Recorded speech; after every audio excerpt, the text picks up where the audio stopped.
I called off my wedding while standing on a pedestal in a wedding dress.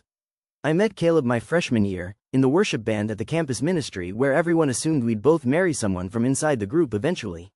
He played guitar, I sang, and our whole community had us paired up in their heads before we'd even agreed on it ourselves.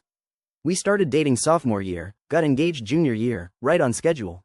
I told myself the flutter I didn't feel when he kissed me was normal, that not every relationship needs fireworks.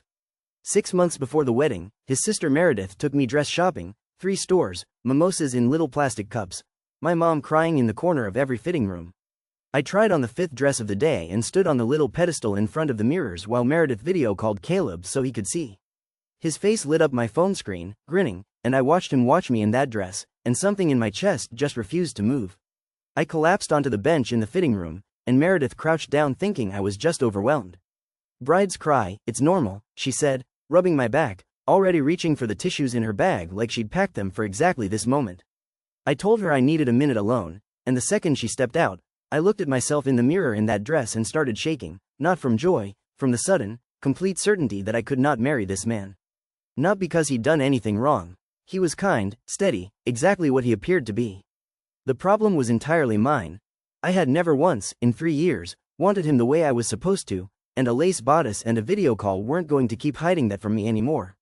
I didn't say anything to Meredith that day. I paid for nothing, told her I needed to think it over, and drove home white-knuckling the steering wheel the whole way. I called off the wedding 6 days later. I told Caleb in his dorm room, sitting on the same bed where I used to help him practice worship songs on Sunday mornings, and he took it about as well as anyone takes losing something they thought was already theirs. What did I do wrong? He kept asking, like there had to be an answer that made sense to him, some fixable flaw he could apologize his way out of.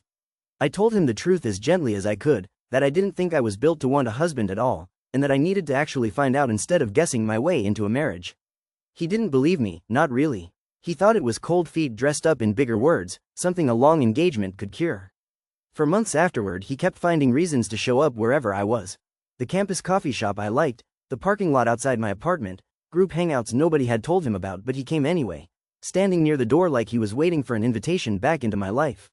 One night he caught me leaving the library and asked, flatly, if there was someone else, like that was the only explanation that made sense to him. "There's no one else," I told him. "This isn't about finding a better version of you. It's about me finally being honest about something I've been avoiding since I was 19. He just stood there in the cold, not really hearing it, still looking for the version of this where he'd done something specific he could fix. It took him the better part of a semester to stop trying to repair something that was never broken in the way he thought it was. I quit the worship band. It felt like the only way to actually leave, since Caleb was there every rehearsal, and so was everyone who'd known us as a couple since freshman year. My friend Farah, who'd been the maid of honor I never got to use, was the only person from that whole community who didn't ask when I was getting back together with him. She just said, "Take your time," and let me sit on her dorm room floor crying about a wedding that wasn't even the thing I was actually grieving.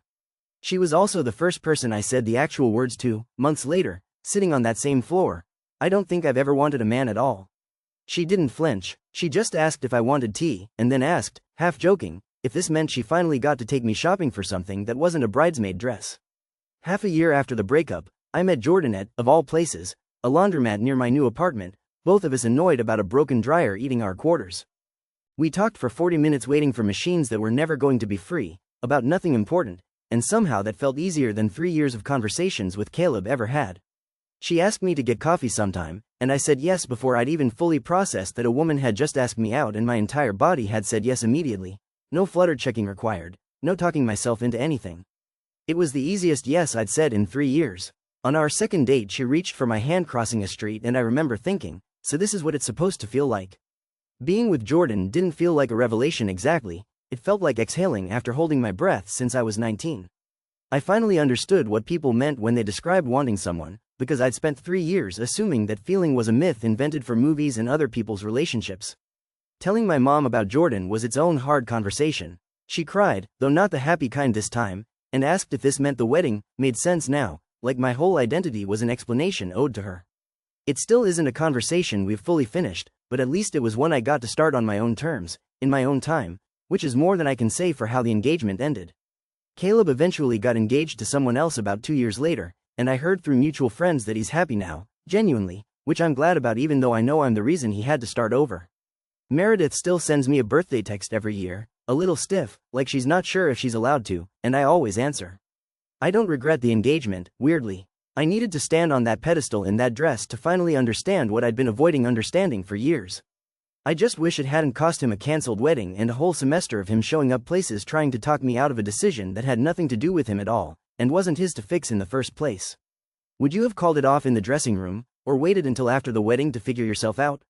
Because some days I think I cut it dangerously close, and other days I think a dressing room was exactly where I needed to find it out.